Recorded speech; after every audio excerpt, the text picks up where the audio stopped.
Columbus نے جو بڑا کام کیا تھا وہ یہ تھا کہ غلاموں کا سلسلہ شروع کر دیا. افریقہ سے غلام درآمد ہوئے اور بہت بڑی تعداد میں ہوئے, اور ان میں سے کم 15-20% مسلمان تھے جو کہ امریکہ میں گئے. ٹھیک. اس کے بعد مختلف لہروں میں جب غلامی کا سلسلہ ختم ہوا 1865 میں, تو اس کے بعد سے جو آزاد لوگوں کی امیگریشن کا سلسلہ شروع ہوا, اور اس کی مختلف لہریں ہیں.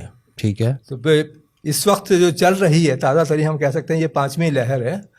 پہلی اس وقت تھی, اس کے بعد دوسری تھی 1865 سے 1914 کے پیریڈ میں, پھر 1914 سے 1918 کے پیریڈ میں, 1918 سے 1945 کے پیریڈ میں, پھر اس کے بعد 1965 کے بعد چلی وہ کنٹینیوس ابھی چل رہی ہے.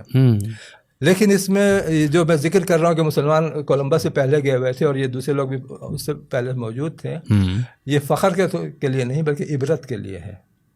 اس کی وجہ یہ ہے کہ وہ مسلمان جو سب آئے تھے اس سے پہلے, ان کے کوئی آثار نام و نشان وہاں موجود نہیں ہیں.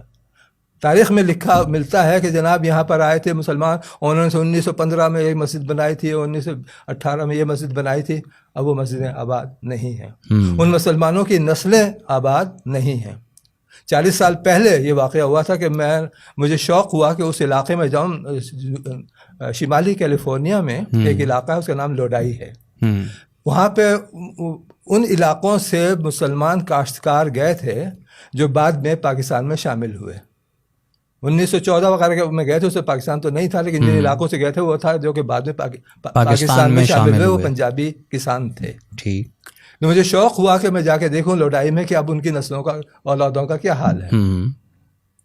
ہم پورے شہر میں گھومتے رہے, میں اور میرے کچھ دوست ساتھ تھے, اور ہمیں کوئی مسلمان نہیں ملا. شام کے وقت جا کے ہمیں ایک جگہ ایک ریسٹورینٹ نظر آیا, اس کا نام تھا غلام رسولز ریسٹورینٹ.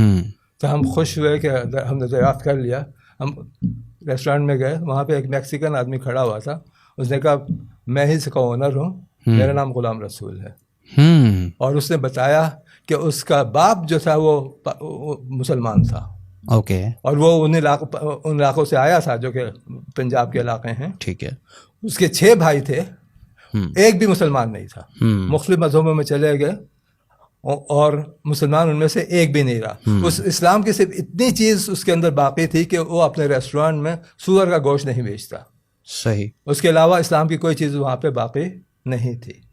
غلام رسول ان کی نسلوں سمیت جو پہلے آئے تھے, یہ وہ نسل ہے جو کہ تیسری لہر کے اندر آئی تھی, 20ویں صدی کے اوائل میں آئی تھی. ٹھیک ٹھیک. اب جو لہر اس سے پہلے جتنے بھی آئے تھے سب مٹ گئے, ان کے کوئی نام و نشان باقی نہیں ہے.